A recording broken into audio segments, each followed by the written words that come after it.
Musta! Maligayang pagbabalik sa aking channel! Today we will learn a few things about the future of the Philippines, okay? Because we will be reacting or discovering the projects that are supposed to be coming to fruition during the presidency of Bongbong Marcos, the current presidente of the Philippines.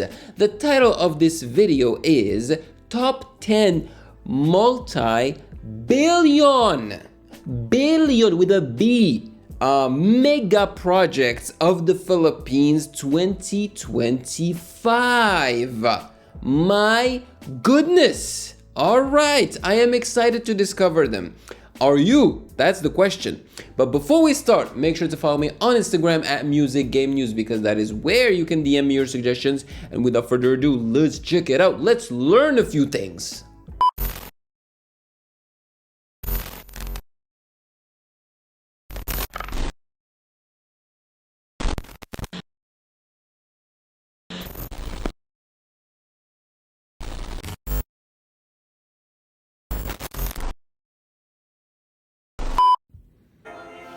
Well, there he is. The Build Better More Infrastructure agenda of President Ferdinand Marcos Jr. was an adaptation of the previous administration's Build program.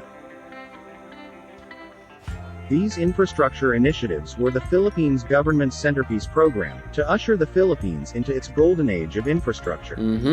This intends to bridge the country's decades of infrastructure gap, which has long been identified as a major factor for the high cost of doing business in the country. You know, I appreciate these types of videos because I feel like they are very informative, but I don't like the fact that they use AI and artificial intelligence to do the talking for us, you know? It's like, why can't you just use a real voice, like a human voice, you know? Because this is obviously a computer that's talking. There are programs, softwares that can do this. Which curtails the nation's growth potential. The program also aims to encourage investments, facilitate job creation, boost economic growth, and improve the quality of life across the country. Here are the top 10 biggest projects in the Philippines, which are under construction or approved for construction, and will be completed by 2025 onwards. Tell us. Horizon Manila, 2.1 billion pesos, I Horizon suppose. Manila is a 419-hectare reclamation project located in... Oh, yeah. Dollars, Horizon dollars. Manila is a 419-hectare reclamation project located in Manila Bay. Would you This look at master that? plan is composed of 3 islands. Are these 3 artificial islands? Like modern islands? Bisected by a 4 kilometers long canal park that recalls the identity of Manileño, who settled along the mouth of the Pasig River. The Central Canal Park becomes the main highlight of the Manileño concept. It creates a unique and enriching feature for the wellness of all its residents. The canal park not only connects the 3 islands but also provides Horizon with a public park at its core. It stretches all the way to the water's edge, ensuring that the Manila Bay sunset will always belong to the public. Horizon Manila is an alternative planning model for the megacities of tomorrow. Horizon as the city of tomorrow is envisioned to once again bring development and growth energy back to the city of Manila. It will re-establish Manila as the heart of the Filipino nation and provide a model and impetus for the rehabilitation of the old city center. If this actually comes to fruition in the way that they really want it to become, you know, it's going to be gorgeous. And I feel like it's going to be obviously very expensive and only like the superstars and the wealthy will be living there. I mean, can you imagine living in those, you know, twin tower, very high buildings? Like the view on the ocean, it's like a dream.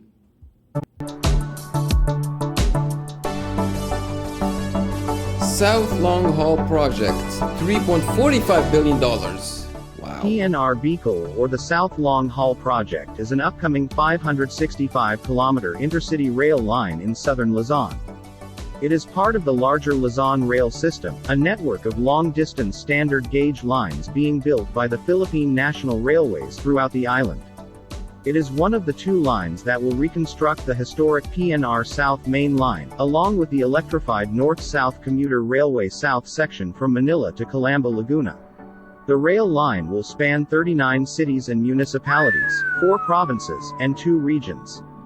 It will involve the construction of 23 stations, 230 bridges, 10 passenger tunnels, and a 70-hectare depot that's why in it Laguna. costs so much. The PNR South Long Haul Project is expected to be fully operational by the third quarter of 2026.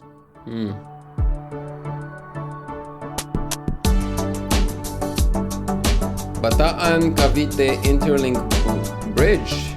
The Bata and to Cavite Interlink Bridge is a 32-kilometer and 150 meters 4-lane cable-stayed bridge. It will stretch 17 kilometers between Cavite and Corregidor Island, and more than 4 kilometers between Bata and Corregidor Island. What?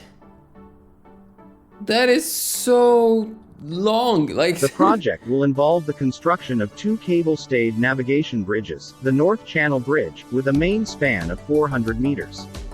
And the South Channel Bridge with a 900-meter main span. Architecture is something that really blows my mind. Every time I traverse a bridge, above water, I am always in awe of the view, first of all. But secondly, I'm always thinking to myself, how did human beings build a bridge that is this impressive and this massive? The first thought is, how did they manage to build the foot of the bridge, those huge poles, but put them inside the water, super deep? How do they do this? The math that must go behind all of this must be insane. So I have tremendous respect for our race. We as human beings are super smart. Man, if the Philippines manages to build something like this is going to be some type of wonder. People will go to the Philippines just to traverse this bridge, to actually just, roll on this bridge because of how long it is, and the view is going to be insane. Standing at a water depth of approximately 50 meters. It will connect Bata in the north, and Cavite in the south, the 2 adjacent provinces of Metro crazy. Manila. This cable-stayed bridge has sped up travel from 5 hours down. And think about it, the bridges in Manila, every infrastructure in the Philippines has to be built against typhoons, so the math is probably even more complex because of that. To just 30 minutes between Bata and Cavite. The government's commitment to fast-track its implementation, and manifested that civil work will be started immediately and would be completed under the Marcos government, as it ends in 2028. 2028. Laguna Lakeshore Road. $3.6 billion. My God, they're going to be spending a lot of money. Road Network Project is a 37.6-kilometer new road network at the western side of the Laguna Lake, connecting Taguig City and Laguna in Calamba City. The 3-lane primary road consists of an 11.8 kilometers viaduct from Lower Bicutan to Muntinlupa, and a 25.8 kilometers combination of onshore viaduct and embankment from Muntinlupa to Calamba, and these include 8 interchanges. The new Laguna Lakeshore Road network will have 3 lanes per direction.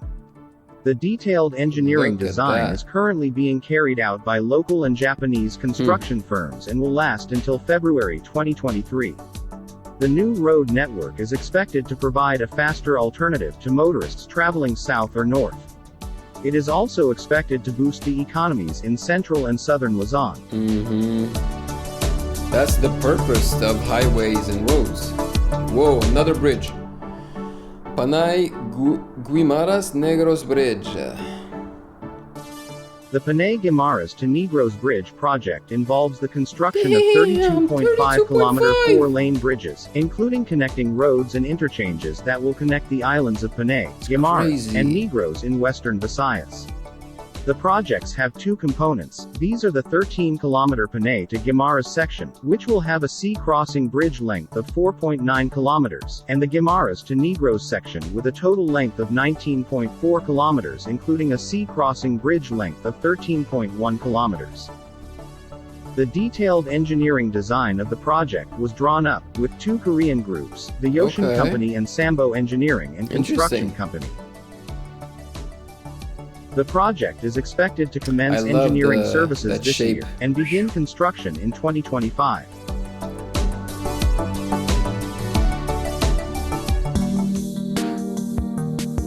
Makati Intercity Subway. It's weird, huh? They all cost the same, 3.6 something billion dollars. The Makati Intra-City Subway is a 10-kilometer under-construction underground rapid transit line located in Makati City, that will link establishments across the city's business district. The Makati Subway project, the first of its kind in the country, will be built at no cost to the city through a public-private partnership agreement between Makati City and Philippine Infradev Holdings Incorporated. Okay. It will operate 18 hours a day, serving some 700,000 passengers daily. The project has been set for completion by 2025. Okay, so in 3 years? Metro Manila Subway, $10 billion. Okay, this one is a lot more expensive. The Metro Manila Subway project is one of the first two underground railway system projects in the Philippines, which aims to provide mass transportation in the National Capital Region. The first phase of the 33-kilometer subway connecting the north. Do you guys not have the subway currently? You know, no subway in Manila, in the capital. I'm asking you the question because I don't know, and since I'm seeing that they intend to build a subway, there's a subway project that's coming up in Manila. I'm guessing you guys don't currently have subway.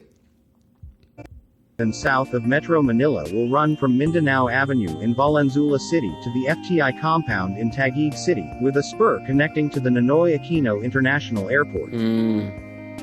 That On would October be very 3rd, helpful. two additional stations in Ortigas and Shaw Boulevard broke ground, witnessed by President Ferdinand Marcos Jr., Japanese Ambassador Koshikawa. Yeah, I'm guessing you guys don't have a subway because you always complain about traffic, right? So you probably don't have subways because, you know, the subway is supposed to alleviate the traffic usually.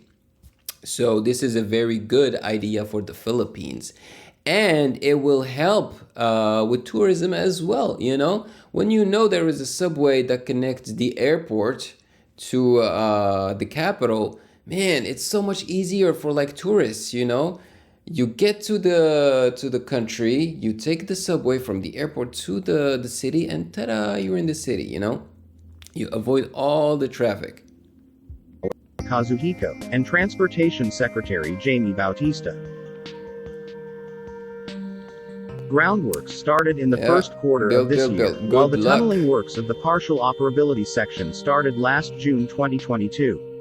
All 17 stations will be fully operational by 2028, with a design capacity of 1.5 million passengers per day. Sangley Point International Airport, $10.9 billion. Sangley Point International Airport, which will be the newest airport in Mega Manila, is located in the province of Cavite, south of Manila. This $10.9 billion airport project is a joint consortium between the provincial government of Cavite and local and international companies. The Phase 1A single runway and a new terminal building. Okay, so the question is the new subway that they're going to build, will it be connecting this brand new airport to the city or the old airport, or both? Supplement the existing airport operations. It will cost $2.3 billion and will allow the airport to serve 15 million passengers a year.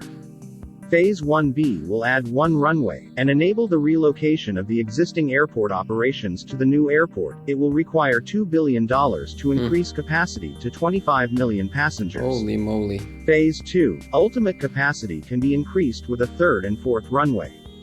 That would be able to serve 75 million travelers a year, with one additional terminal building. The final phase is costing $6.6 billion. Upon completion, the new airport can compete effectively with planned global aviation hubs in the country and the region. New Manila International Airport, 15.15 billion. Wow. The new Manila International Airport is an under-construction airport city in Bulacan that will serve as the main aviation gateway in the Philippines. I understand. The 2,500 hectares of airport will relieve the air traffic operations at the existing and overly congested Ninoy Aquino International Airport. The $15 billion project will be developed by a local firm, San Miguel Corporation, which was granted by the Philippines government a 50 years franchise that involves the construction, operation, and maintenance of the airport. The development includes a passenger terminal building with airside and landside facilities, an airport toll road, and 4 runways. The gateway has a design capacity of 100 million passengers a year but can be expanded to 200 million, and is targeted to accommodate 240 aircraft movements per hour. Damn, Making New Manila International ambitious. Airport the biggest airport in Southeast Asia and the second biggest airport in the world. Under this massive program, approximately 1,700 hectares of new land will be developed for the airport.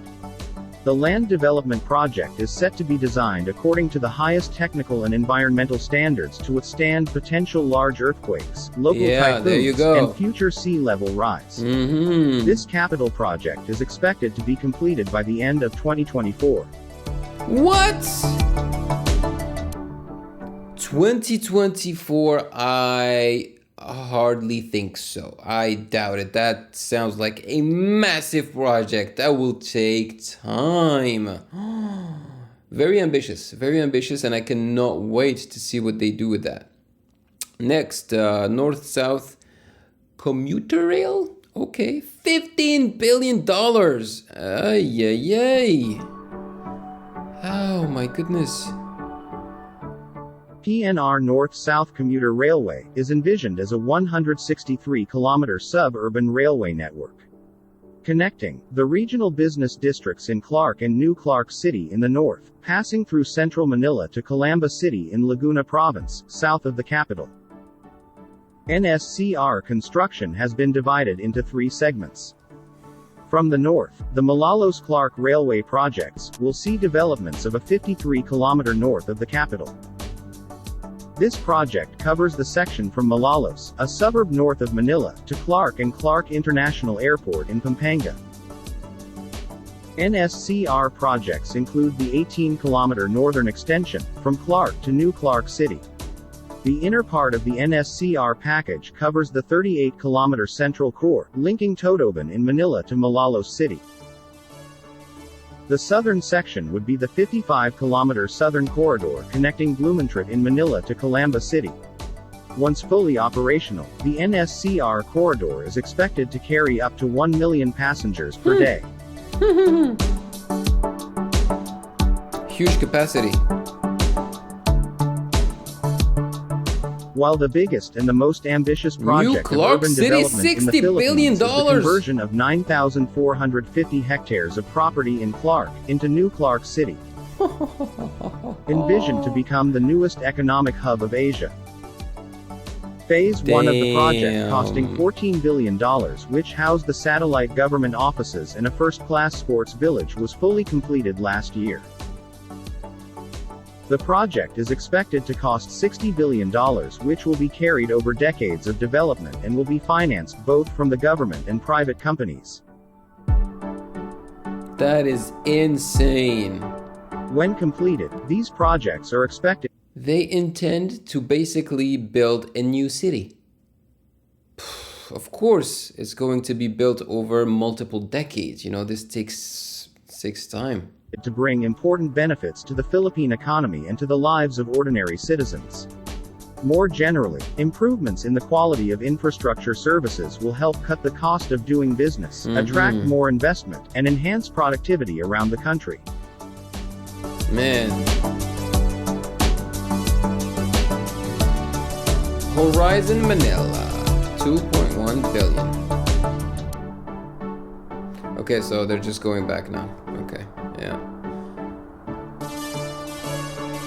Okay, we are done. So most of these projects are about building like cities, airports, highways, and bridges, you know, which makes sense because all those things help with, help to attract business to the country and tourism and help with the way of life, you know.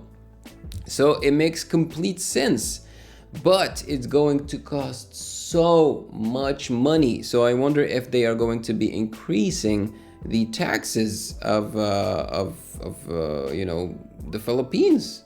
Are people gonna start paying more money to the government to be able to fund all these projects? Even if in this video they said, yeah, most of it, is not gonna be given by the government, but come on.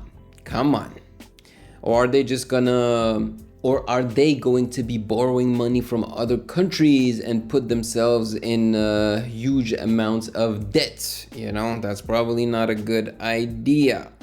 But I am crossing my fingers that all of these projects come to fruition because they seem very ambitious and very classy. If they are done properly, if they pay attention to the details, then it's going to be amazing. I mean, the Philippines, I haven't visited the Philippines yet, but I can already imagine. And I'm pretty sure that the Philippines, if governed properly, could become this amazing heavenly hub, in Asia. So I'm really crossing my fingers for you guys. I mean, it may not happen in a decade, maybe not 2 decades, but in the future. We'll be old and wrinkly, but still, hopefully we'll be alive to see the Philippines become a developed country, a strong developed country. Because as of right now, it has its strengths, but it also has a lot of weaknesses, which still makes her a developing country, But we will see. Maraming salamat po. Let me know in the comment section below your thoughts on this. And of course, if you have gotten value out of this video, then do not hesitate to check out my other reaction videos right here.